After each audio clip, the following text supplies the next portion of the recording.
Hello, everybody, and welcome to this week's episode of Contractor Radio. I'll be your host this time, and my name is Nathan Tebedo, and I'm really excited that you're listening to this. And thank you for participating and enjoying some of the content that we put out. This week is a little bit of a different week. It's been, close to 2 years ago now that the first Hero Sales Culture podcast was released. Now, that podcast was about 30 minutes long, and it was myself really trying to express this concept that I'd had on my mind for a number of years. After we aired that podcast, the reception that it got from people was significant.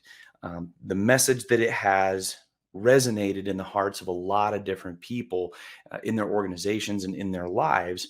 And as a result, the Hero Sales Culture podcast that we did is still continuing to be the most downloaded and listened to podcast of all of Contractor Radio's content, thanks to you folks and resharing it and talking about it, and many of you integrating that concept into your businesses.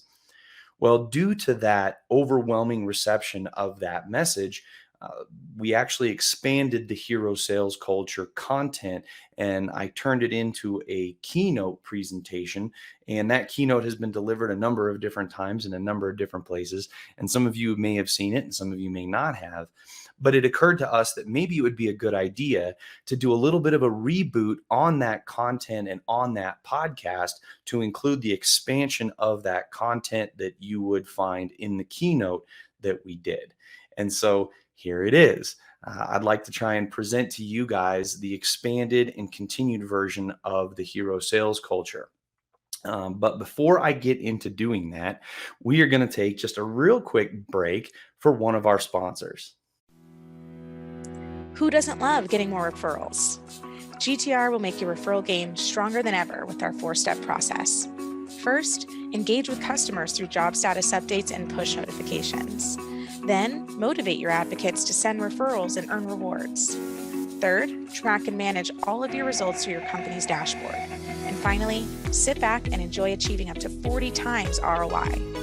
GTR is the #1 referral platform for contractors, so book your demo today at getthereferral.com. Welcome back to Contractor Radio. I am your host this week, Nathan Tebedo, delivering a reboot on our most popular podcast ever with some expansion on that content. And so I'm going to kind of get into talking a little bit about this concept. So some of the background on this concept is it's been in the works for, before I delivered that initial podcast, probably close to 2 years worth of trying to develop this idea that I had in my mind. And it came from my experience in being a member of a number of different sales organizations, as well as working with hundreds of contractors around the country, and just having this thing start to bubble up in my mind. But it took a long time for me to be able to express what it was I was seeing and what it was that I had experienced, and the differences between some great, phenomenal sales cultures and some that had a lot to be desired.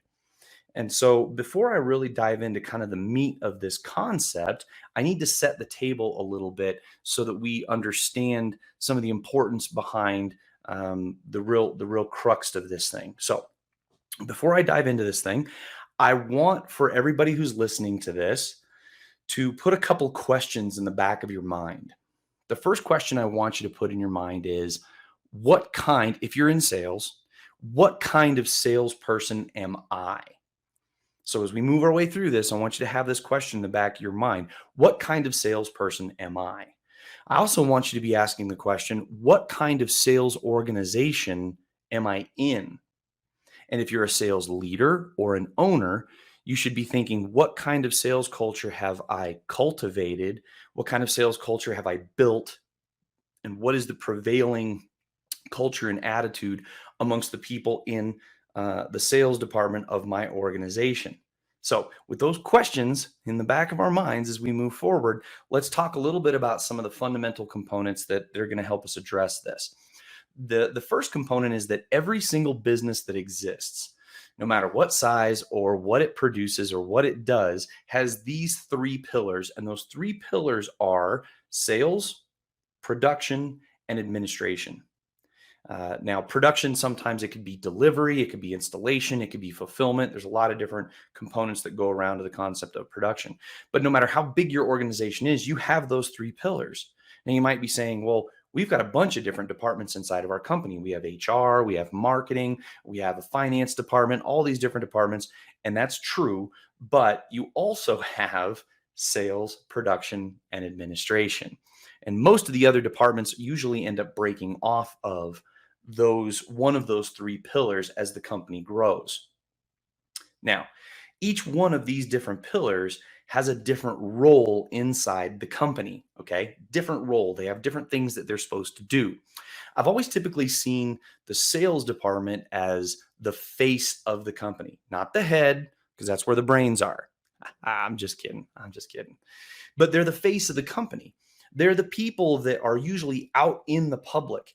They're doing home shows. They're doing networking events. They are running appointments. They are seeing people. People see the salespeople.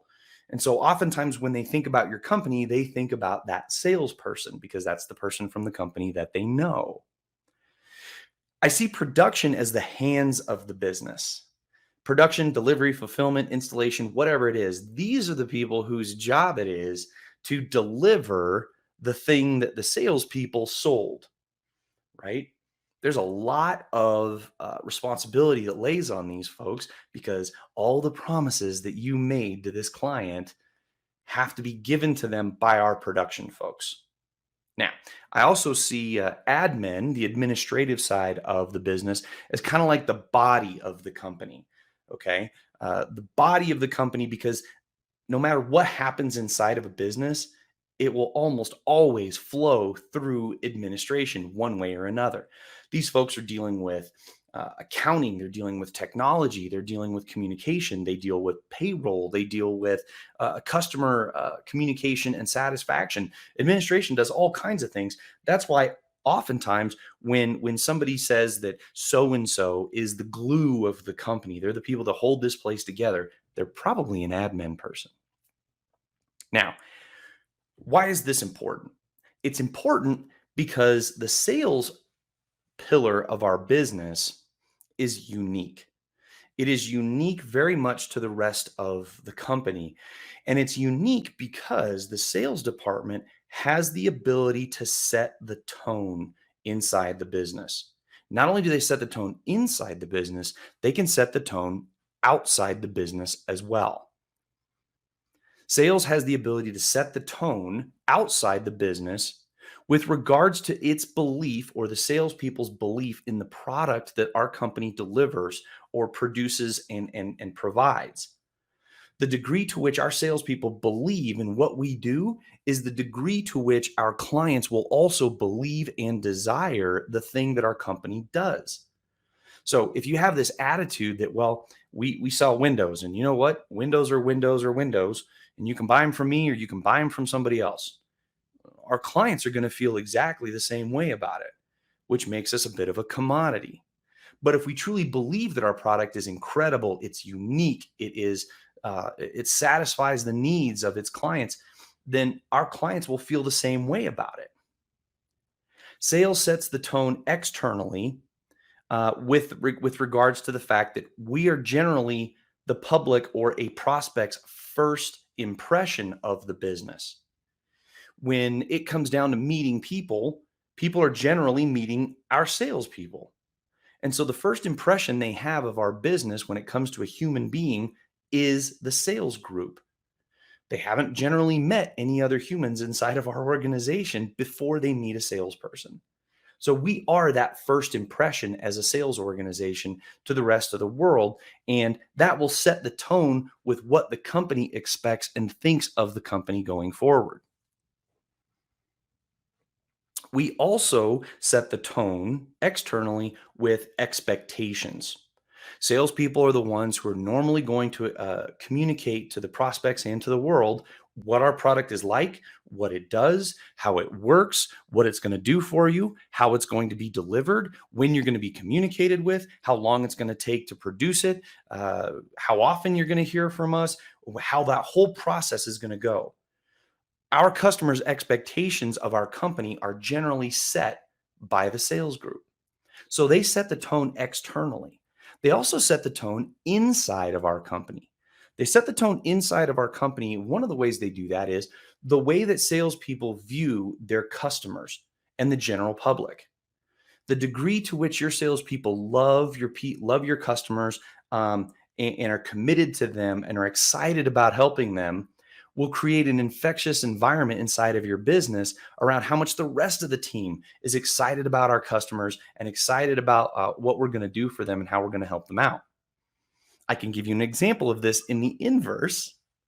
If you've been a salesperson or you've ever seen a salesperson come into the office with a brand new sale in their hands, super excited because they closed a deal and they flop this sale down on the desk and they go, man, this customer is going to suck. I know I've been guilty of that before. The thing is that nobody else in the business knows anything about that person who is now a customer of ours, except that they suck. Do you think that might have an impact on the way the rest of the team sees this person who they've never even met before? I think it might. Salespeople set the tone inside of our organization due to our work. And so what I mean by that is if the sales department is doing great, we're killing it, we're closing deals, we're advancing, we're bringing in revenue and jobs and customers, and the company's growing and we're hiring people and everybody's got a lot of work to do. That's a real positive thing when salespeople are doing well at what they do. But we can also set the tone from the perspective of how well we do our work. So if we're turning in incomplete jobs, we're over-promising with our customers, we're not doing our jobs to their fullest, which means that somebody else usually ends up picking up the slack. That's going to have an impact on the culture inside the company as well. If the salespeople aren't doing their jobs and they're leaving a bunch of loose ends for other people, that affects productivity, that affects efficiency, and oftentimes it affects other people's job reviews. When you're having to do a lot of other work that you shouldn't have to be doing, do you think that might create a little bit of frustration inside the company? I think it might. Salespeople also set the tone internally from the perspective of sheer numbers. Salespeople or the sales department are oftentimes the number one or number two largest of the departments in a company. Not in every case, but in most cases, I would venture to say. And so while we may be able to deal with one person who tends to be kind of grumpy or tends to be a little annoying or tends to be kind of down or negative, we may be able to deal with that one person who's like that because Gus is grumpy Gus, right? If your name is Gus, I apologize. But we can deal with one grumpy Gus. But 2, 3, 4, 20 grumpy Gusses or people with a bad attitude or people with a certain way of seeing the organization or our group, that's going to eventually begin to wear and tear on the people. And so the overwhelming or prevailing attitude that's carried by your salespeople just gets reinforced over and over and over again because of how many people are normally in the sales group. So sales is unique because sales sets the tone in almost every case, quite frankly. Now, in my experience, I have discovered or experienced or seen, however it is you want to phrase it, two primary types of sales cultures that I see in the world. One of these sales cultures is significantly more common in the construction industry that I see than the other one is, but the other one exists as well. So I'm going to deal with the most common one that I see first. I call this most common one the prima donna sales culture. The prima donna sales culture. Now, you might be picturing in your mind a specific person, and if you're in the same room as that person, try not to nudge them or look at them or make it too obvious. The prima donna sales culture are those guys who just think the world can't exist without them. That company can't do anything without them. They're the most important thing there, and that everybody else should be catering and serving their needs because they're in sales.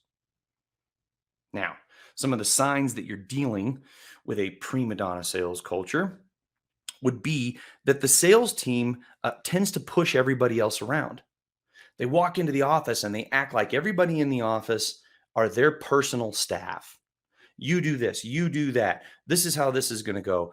You go get me a cup of coffee, whatever it may be. They walk in there and start pushing everybody around because they're in sales. One of the other things that you'll see in a prima donna sales culture is that they usually get what they want.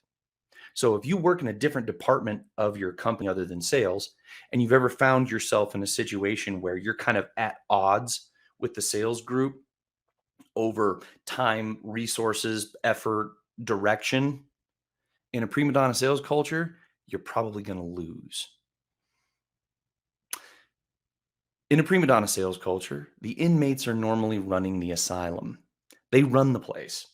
They're the ones who tend to decide what happens and what doesn't by deciding it and proactively doing it, or by just deciding they're not going to do whatever it is that the current directive is on the business. They run the place.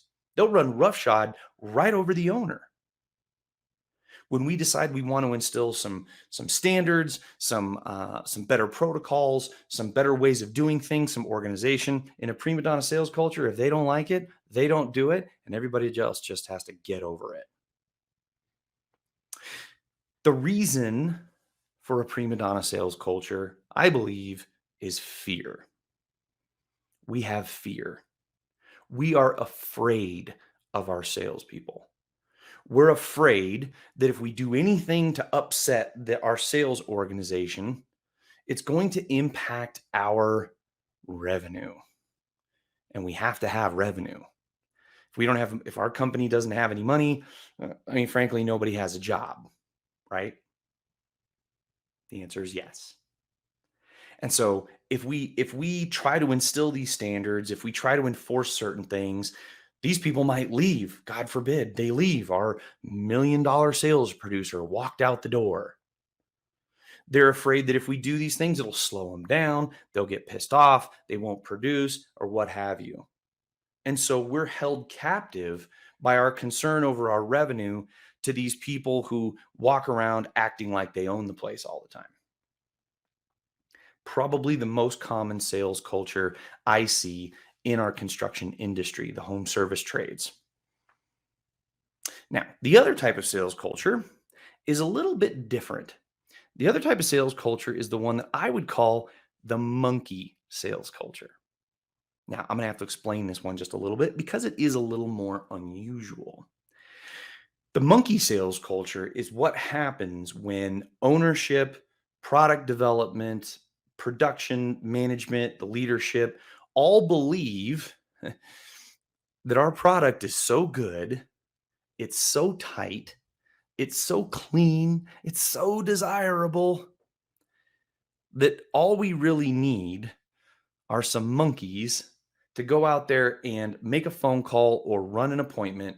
And as soon as their prospect finds out about this amazing product, these people will just throw their money at our monkeys. And that our product basically sells itself. I have actually been experienced myself 2 monkey sales cultures.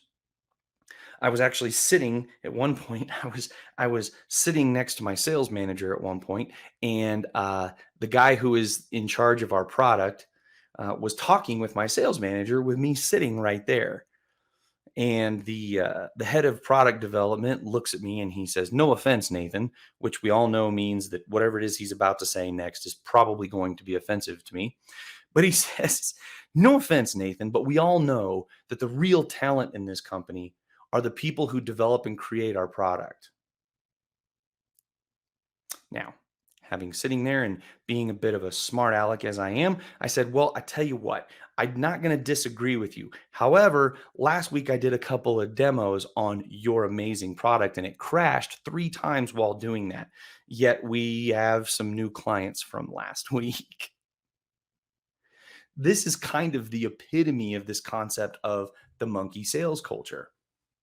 So some of the signs that you're dealing with a monkey sales culture would be that the salespeople are not seen as particularly talented. Because if a product sells itself, how talented do you have to be to sell something that sells itself? We're not really interested in salespeople. We're interested in order takers. And order takers don't really have to work that hard, and therefore they're not really that talented, which means that they are replaceable, they're expendable. We can get just anybody to do the job. One of the other signs that you're dealing with a monkey sales culture is that the folks in a monkey sales culture get their compensation messed with regularly. Some of you who are listening to this may have experienced a monkey sales culture at some point in your life, and you probably nod in your head right now. Because if these people are not particularly talented, then why would they make good money? Because what exactly do we pay monkeys? We pay them bananas. And so in an organization where your quote unquote order takers, your monkeys are doing really well, we can't have that, because why would we pay people who aren't very talented a really great wage? And so they're consistently getting their compensation screwed with all the time. I can attest to this. I worked at a place where I had my compensation messed with. I had this probably 3 or 4 times in 2 years. The last sign that I identified is that in a monkey sales culture, these people are seen as a necessary evil. Nobody really likes them. Nobody appreciates them because, once again, they're not that talented. And since all the real talented people are too busy creating and delivering our product, we just have to have some monkeys to pick up a phone or run an appointment because these other people are too busy to do that. The reason that I believe you might deal with a monkey sales culture is pride. Pride and maybe some hubris or some arrogance about our product, or believing that it's so special that there aren't any other competitors against us because we're just so amazing. I might also venture to say that one of the other reasons we deal with a monkey sales culture would be greed. Because if all we have are a bunch of monkeys, we really don't need to pay them all that much. Now, you might be thinking to yourself, well, this sounds terrible. Nathan just laid out these 2 options, and are these the best thing we have? Is this it? You're either a monkey or a prima donna. Neither one of those sounds particularly good. And honestly, if it came down to choosing between one or the other, many would probably rather be in a prima donna sales culture than a monkey sales culture. Okay. Is this the best we can do? Can we really only have these 2 terrible options? Well, I say no, and I'm going to tell you a little bit more about that in the form of a story. But before I tell you this story, I'm going to take just a second, and I am going to introduce you to one of our sponsors for our podcast. We love our sponsors. They make our podcast possible. And so take a listen and take a watch to this. Okay, Braden, commercial break, obviously. I don't know if you want a still shot or a thumbnail, but we could do a smile. Want more 5-star reviews from your customers? At Signpost, we make it easy for your customers to give you great reviews on Google, Facebook, Yelp, and more.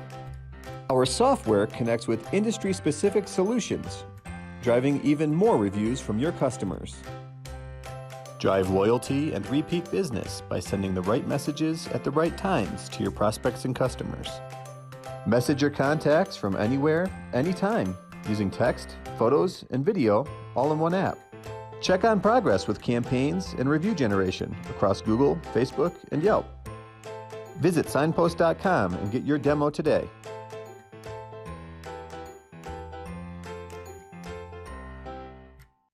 Welcome back to Contractor Radio, the Hero Sales Culture Podcast, Rebooted. Okay, so we left off with talking about these 2 different options we have for our sales cultures. Neither one of them are particularly appealing. One of them sounds kind of appealing to salespeople, but not so appealing to the rest of the company. The other one is not appealing to salespeople whatsoever, but might be kind of appealing to some of the rest of the company. Okay, but I'm going to tell you a little story. So a number of years ago, I had just left one of the sales organizations that I belonged to that was a bit of a monkey sales culture. And I found myself at a new company in a new sales organization selling a completely different product. It was pretty radical change from what I'd been at before. Super informative though. So I'm in this position. I'm the new guy and I'm building my pipeline and I'm making some waves and having some fun and meeting all these people. And it didn't take too long before I had my first run in with my team, my fulfillment team, my installation team. I had closed a deal and I had really good, some pretty good communication with our client in understanding their expectations, their timelines, what they were looking for, how they wanted this thing to go down, or what worked best for them. So I was trying to communicate these things to our fulfillment team about what the customer was expecting and what was going on. And our fulfillment team kind of shut me down. They said, Nathan, we don't do that. It doesn't work like that. That's not how we do things. That's not the way this is going to go. Now, having just come from a monkey sales culture, I was kind of like, okay, you guys are the experts. You know your job. Whatever. You do you. I just kind of wiped my hands of the thing.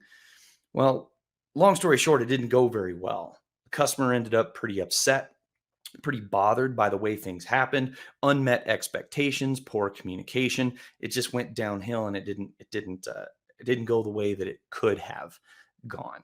Now, we got it all smoothed over and taken care of because it wasn't the end of the world, but we had it all kind of figured out and done. A couple days later, one of the senior salespeople from this organization comes over to have a conversation with me. And he says, hey, so I hear you had your first run in with our team the other day. And I said, yeah, I did, but we're all good. We got it figured out and taken care of and everybody's happy. He was like, okay, cool, good. And he says, so question though, why did that happen? Well, why do you think that happened? So me wanting to be upfront and transparent and honest over this whole thing, I said, well, our team dropped the ball. They didn't communicate with the customer well enough. They didn't meet the timelines that he had in mind. They didn't get the back and forth. Some expectations weren't met, and it kind of dropped the ball on this one. And the customer wasn't real happy about that. And so he said, okay. He says, they don't really do that very often. That's kind of unusual for them. I said, yeah, it is. They're a great team. They normally do a great job. And he says, so why do you think it happened this time?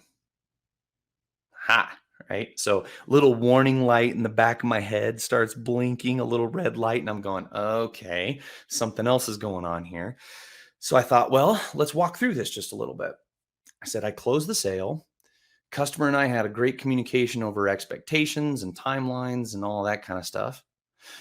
I tried to communicate that to the production group. The production group gave me some pushback on whether or not they do or don't do any of that. And then I thought this, but instead of standing up for the customer, I backed out of the whole situation.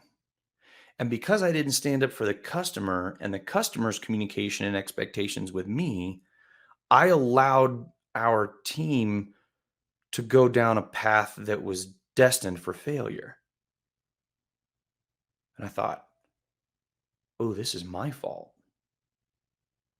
The fact that I didn't give the pushback, that I didn't put a little more effort into working with my team on behalf of the customer. Not only did I let my customer down, but I let my team down because I allowed them to do a thing that I knew probably wasn't going to work out. And I thought, oh no, this was on me. Then this senior sales guy said something to me that changed the way I viewed sales for the rest of my life. He said, Nathan, you might have noticed that the salespeople in our organization walk around our building and around our office, and and they're looked up to. They're supported, they're loved, they're cared for.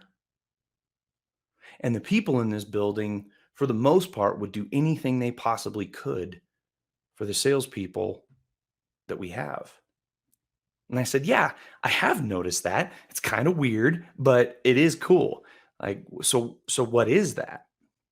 He said, the reason why this company loves their salespeople so much is because the salespeople here understand that everybody else in this building has jobs, has bills, they have children, they need food, they need savings, they need vacations, they need school supplies, they have medical bills. And all of those things that everybody else in this building has and needs is dependent on them. Our salespeople understand that everything that this organization needs is dependent on us as salespeople to provide. And so if you want somebody on our production team to get a really great employee review from their boss, it's up to you to make it possible for them to do their job well. Boy. If you want our company to be able to hire more people or not have to fire more people, you have to do your job. If you want your clients to have the best experience possible and have the best product possible, you have to do your job.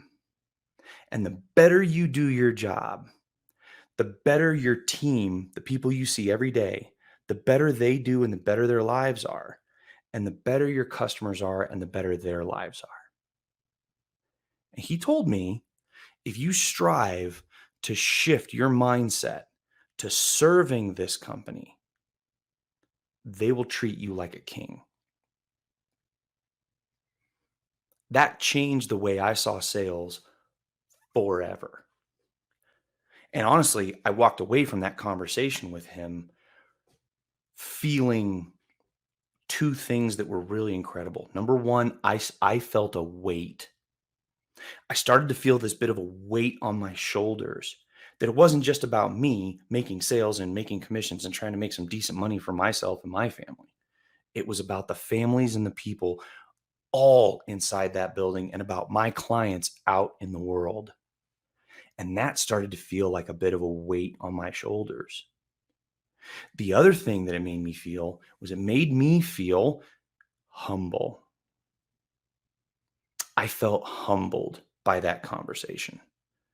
The fact that I have in my hands and in my power the opportunity to be that guy for this company and for my clients. This was what I eventually called the hero sales culture. The hero sales culture really comes down to a shift in mindset. There's an adjustment in the way that hero salespeople, and this organization had hero salespeople. And it involves a shift in your mindset as to how you see your job and what your job is and what it's all about and what you're supposed to do and who you're supposed to serve.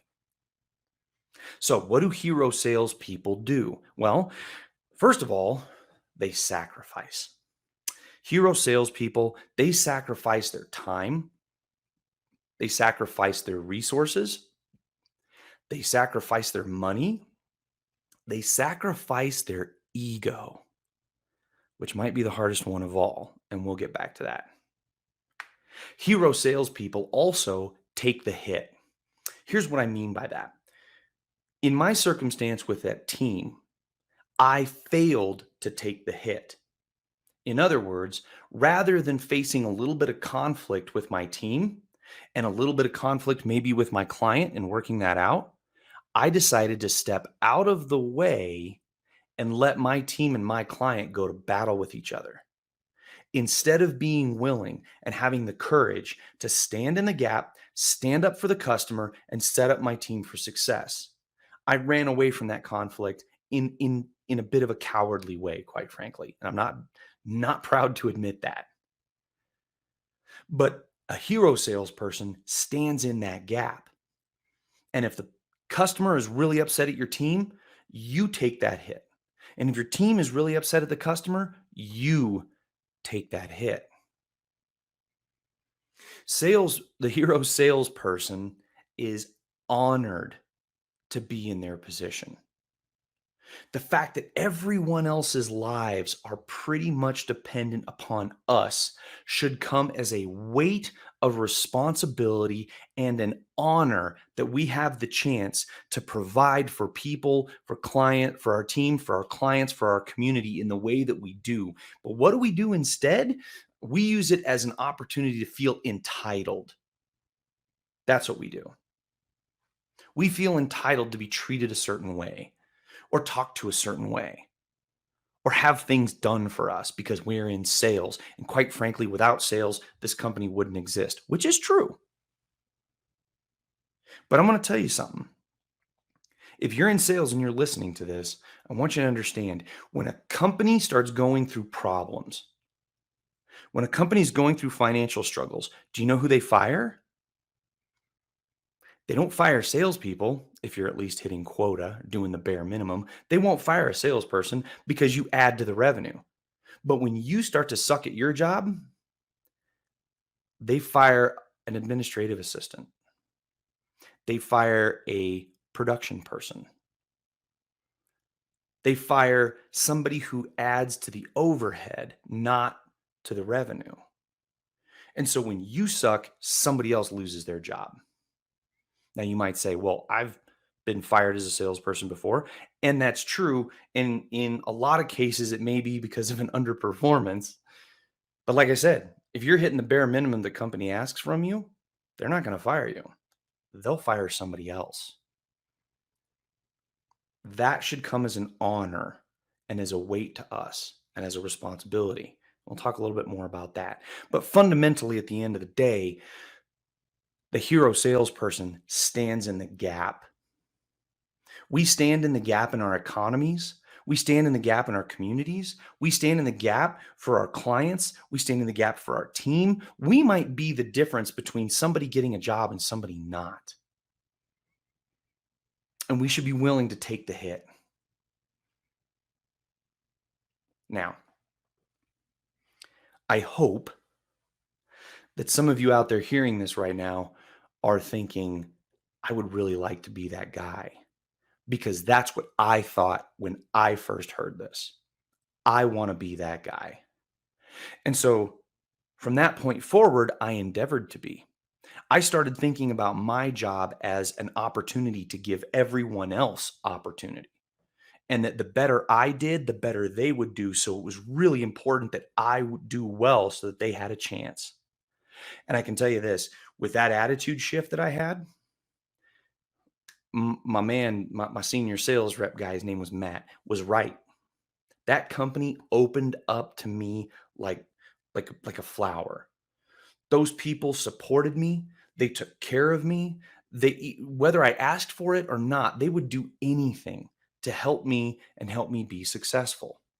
As a matter of fact, I even had one of the people on my production team, her name was Kim, and she came over to my office and we were talking a little bit about a client and a situation and just making sure we had these things hammered out. And before she walked away, I said, Kim, I just want to let you know, I am super grateful to you for all the work that you do. Thank you for taking care of this. The customer's going to appreciate it. And you guys do a great job. And I just want to let you know how much I appreciate that.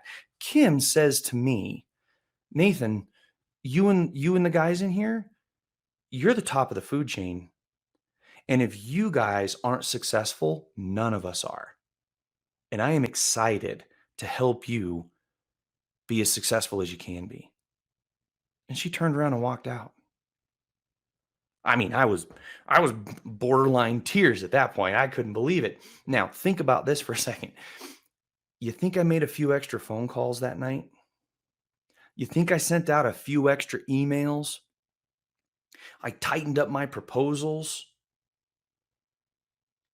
I did a little extra work to try and make sure that Kim was taken care of. You bet your ass I did. That's what a hero sales culture looks like. Now, if you're like me, and I know I am, I'd be asking, okay, how do I do that then? How do I create a hero sales culture? What do we do in order to try and foster and create this environment inside of our business? If you're familiar with any of us over here at Contractor Coach Pro, who are the people who put on Contractor Radio, if you're familiar with us at all, you probably realize the first thing I'm going to do is I'm going to hit the leaders. Okay. So we got to put on our big people pants here, and we're going to talk about the leadership first. Okay. So leaders, if you're listening to me right now and you're an owner, you're a leader of some kind, production leader, sales leader, marketing, doesn't matter. If you sit on that leadership team, one of the things that is incumbent upon you is departmental communication. Now, here's what I mean by that. It is on you, not your team, to communicate to the rest of the team the ins and outs and the frustrations and the difficulties and the necessity of the other departments. So here's what I mean by that. It is your job, Mr. Sales Manager or Mrs. Sales Manager, to go to your sales team and communicate to them how hard it is to be in administration or in production. You're dealing with labor shortages, massive price increases. You're dealing with weather complications. You're dealing with upset customers. You're dealing with the little tiny minutia things. And there's a ton of it, especially in a larger organization that's doing a lot of volume. There's a lot of complicated things going on a regular basis. So think about this, Mr. and Mrs. Salespeople.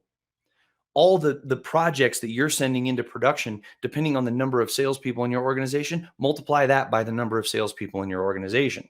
They're not just getting the number of leads or I'm sorry, the number of sales that you're sending in. They're getting everybody's and all the complication involved in every single deal we sold from every single salesperson.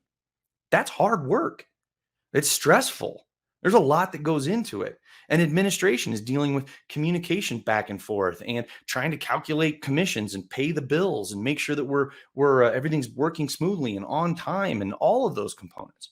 Sales leaders, owners, managers, you need to communicate to your salespeople how difficult the jobs are of the other people in the organization. That should come from you to your team. Similarly, you as the leader need to communicate to the rest of the team the ins and outs and the difficulties of being in sales. Think about it. If you're a 100% commission salesperson, sometimes you're not necessarily sure how much money you're going to make. You could put an 8, 10, 12-hour day, and you could do it days and days in a row and not make a dime. We don't get paid by the hour. It's hard to be in sales. Sometimes you're on a hot streak. Sometimes you're on a cold streak, and you couldn't close a door. Clients oftentimes question your character before they ever even meet you just because of what you do for a living. There's some difficulty and some complication that goes into sales, and there's a lot of stress in it too. And so leaders, you need to communicate to the rest of the team. This is not an easy position. And these people are critical. By the way, these people are so critical that if we didn't have them, you wouldn't have a job. And the reason why leaders need to communicate this is because we do not allow our teams to go to war. And I'll give you an example. If you don't think that you need to communicate this to the team, to both sides of the team and all sides of the team as the leader, I want you to try this tonight. I want you to go to your significant other tonight, and I want you to look them deep in the eyes, and I want you to tell your significant other how lucky they are to have you. We'll see how well that goes for you. Right now you're going, no, I'm not going to do that. Then don't let your team do it, which is my second point. Leaders need to model advocacy and standing in the gap. We do not let our teams go to war with one another. I heard somebody say this not too long ago. I think it was just late last year. They said, well, I've got these two leaders and they're kind of smashing each other a little bit and just not being, I'm going to let them figure it out. They're adults. No, those two people will tear your company apart. You as a leader, stand in the gap you take the hit. If your production department is pissed off at the admin or they're pissed off at the sales, you take the hit from them, and then you turn and go find solutions and disseminate and fix that issue. And it goes vice versa. We do not allow our people to go to war. So that means that if we're going to get beat up a little bit, in order to allow peace and efficiency and love and tranquility inside of our company, then we do that. You're called a leader for a reason. And it's not always sunshine and roses. All right, so hopefully I've beat up on the leaders enough here. For sales, okay? Now remember, these are the ingredients to try and build a hero sales culture. For sales, we need to follow that example that we hopefully have. And if we don't have that example, we set it, of advocacy and standing in the gap.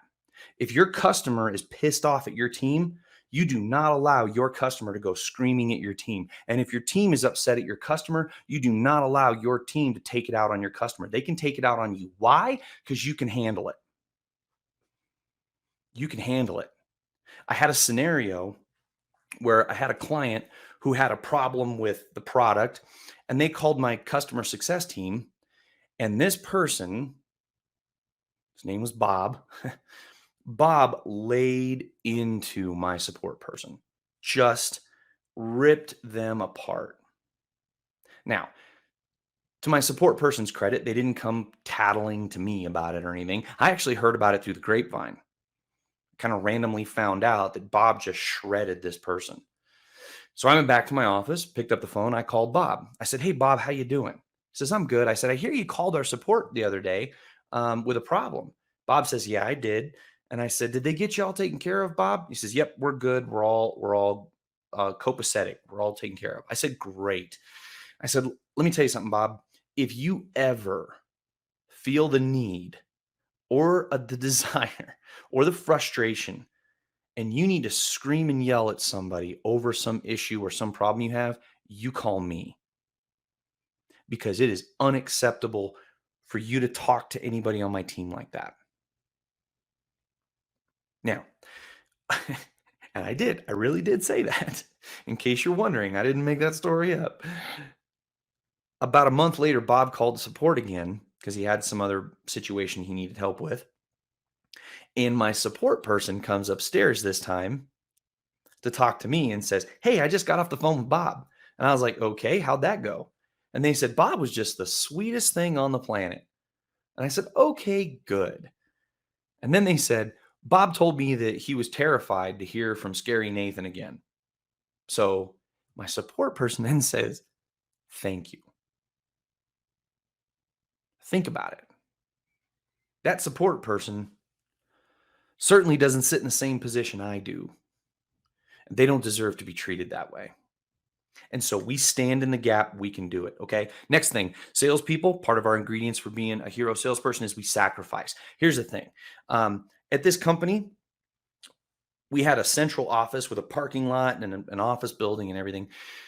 Nobody knew what time the sales team got to work.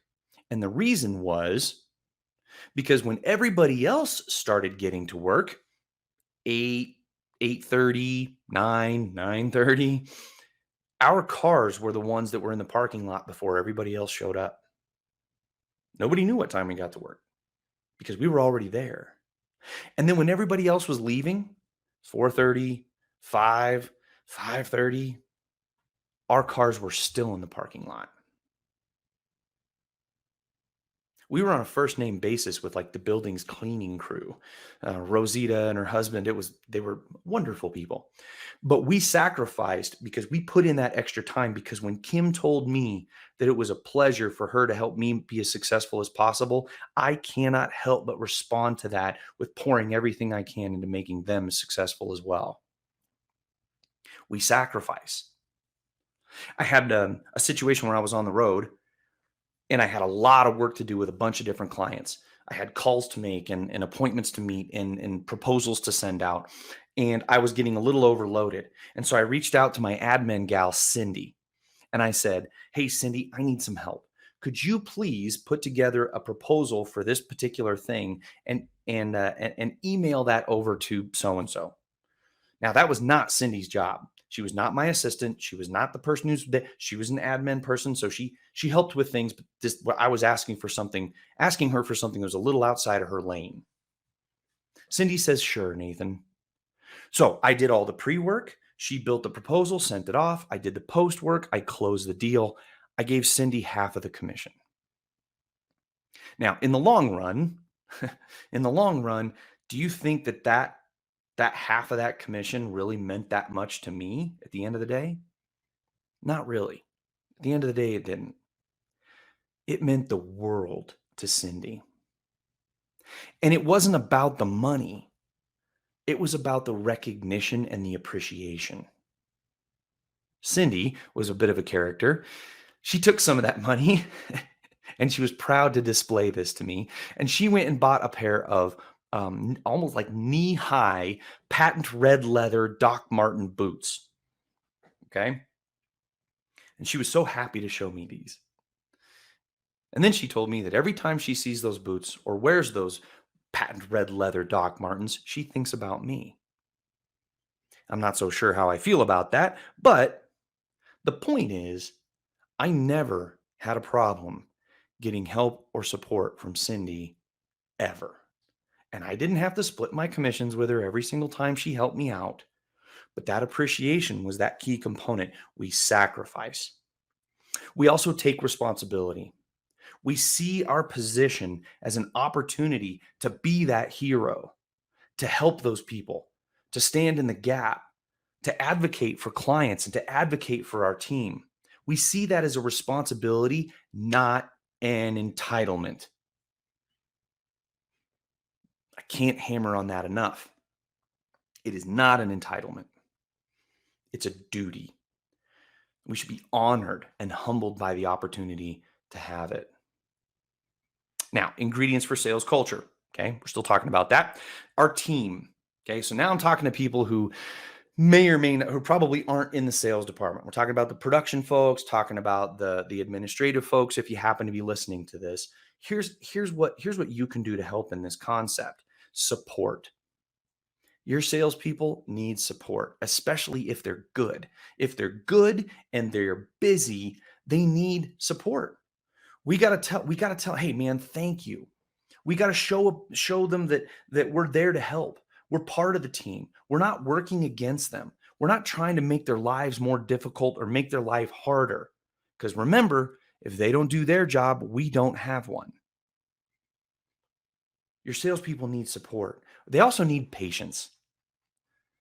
Some of the people in your organization, if they hear this, they might endeavor to try and be a bit of a hero salesperson. We're going to have to be patient with them. Sometimes we have young sales guys or new salespeople that are new to this whole profession in this business. And for whatever reason, when God decided to create salespeople, he left out attention to detail and organization. Don't know why. It just happens to be what it is. We need to be patient with us. We're on our own path too, and many of us do want to and are attempting to do the right thing. We're not malicious, at least not most of us. So be patient with us and help. If we could do something better, don't come in there and tell us that we didn't do our job very well. Come in and show us how we could do it better that helps you and me. Lastly, we need that appreciation. Kim showed that appreciation to me in that story I told earlier. We should know that it's helpful to know that you see our efforts and that you appreciate what we do. Give your sales guys a high five. Tell them thank you once in a while, especially when they're having a bad day. Like I said, you could have a sale. In most cases, if you work in production or administration, you work an 8 or 10 hour day, you're getting paid kind of regardless of what you do. A salesperson could work an 8 or 10 hour day and not make a dime. There's a lot that goes into that. So show your guys some appreciation. You can help and encourage them to be hero salespeople by being a hero to them. This street can flow both ways. There's 2 more major components to getting this done on the part of you sales folks. And this will also be helpful to anybody else who happens to be hearing this. And I'm going to bring those 2 pieces to you right after one last word from our sponsors. You're not using Hill Trace, it's definitely worth the money. That money invested one sale was already bought. We've got from denied or declined 2 acts of being bought just because of hail trace and storm reports that they give us. Not only do I know where the storm's at, sometimes as they're happening, and I can already head right there to the storm, but also after the fact, when I'm out knocking on doors, I can show homeowners the map and what kind of hail was in their area. We've seen a huge return on our investment, and I have no doubt that you will too.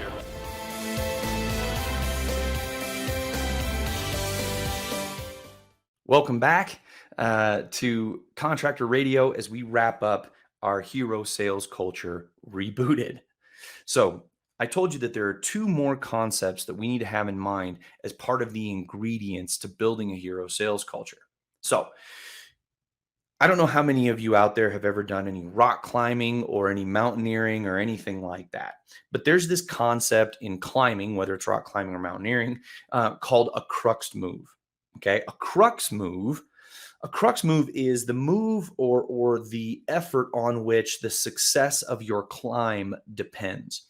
So what that means is if you've got the energy, the strength, and the talent to get to this place where this crux move is, you probably have all the energy, talent, and ability to finish the climb after the crux move. But the crux move is where all of that stuff has to come together, because if you don't hit that move, your climb is over. Okay, maybe even permanently. That was a little dark. But the first of these 2 crux moves is this concept of humility over hype. And this occurred to me after I had a couple of guys come up to me after I talked about the hero sales culture. And they told me, they said, "Hey, Nathan, we've been trying really hard in our companies to be hero salespeople. We've been listening to what you're saying, and we're putting in this effort. And we don't feel like these people really see us as heroes. I don't think they really see us as heroes. And so we're struggling with that, right?" And I said, "Well, here's the problem. You are not entitled to be looked at as a hero. That's not up to you. How they see you and what they decide to think about you, you can't do anything about that. What you can do is you can give your team and your people an opportunity to see you that way through your behavior. That's all you can do. You can act and be and function as a hero, and then you let the chips fall where they may. Always do the right thing. So be humble over hype." See, my boys were asking about how to get some hype because they thought they were trying to do the right thing. And no doubt they probably were. But they were looking for that hype, when in reality, the key is that humility is so much greater and so much more powerful than seeking hype, which for whatever reason kind of tends to be the opposite with us sales folks. So first crux move, humility over hype. The second crux move is a little bit different. And there's a story around this one. Hopefully you're enjoying my stories and I haven't put you guys to sleep.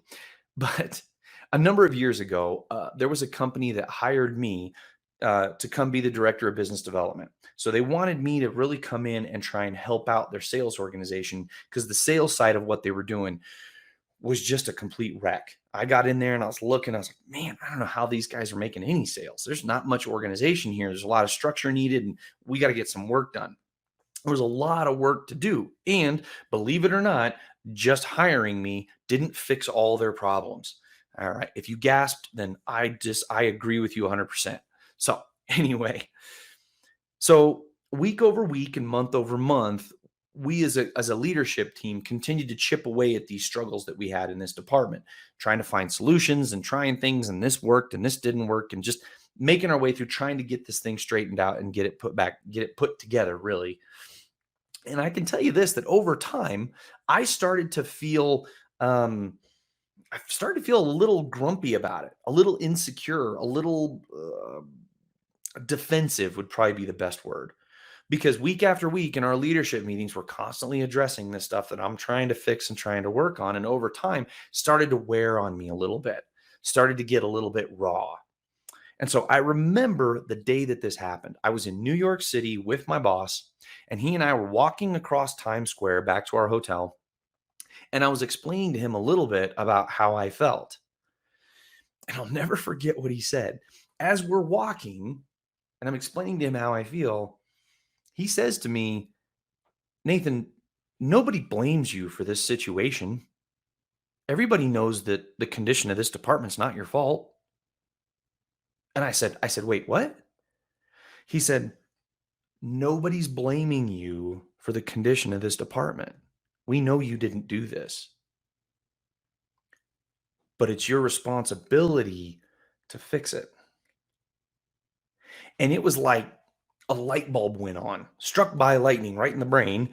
I stopped right there in the middle of Times Square, and I was looking up, and I was going, oh my gosh. And he stops and he goes, what? And I said, there's a difference between responsibility and blame. There's a difference between responsibility and blame. And I was starting to feel personally insecure because I thought in my own heart that I was starting to get blamed for this situation, and it was attacking my ego.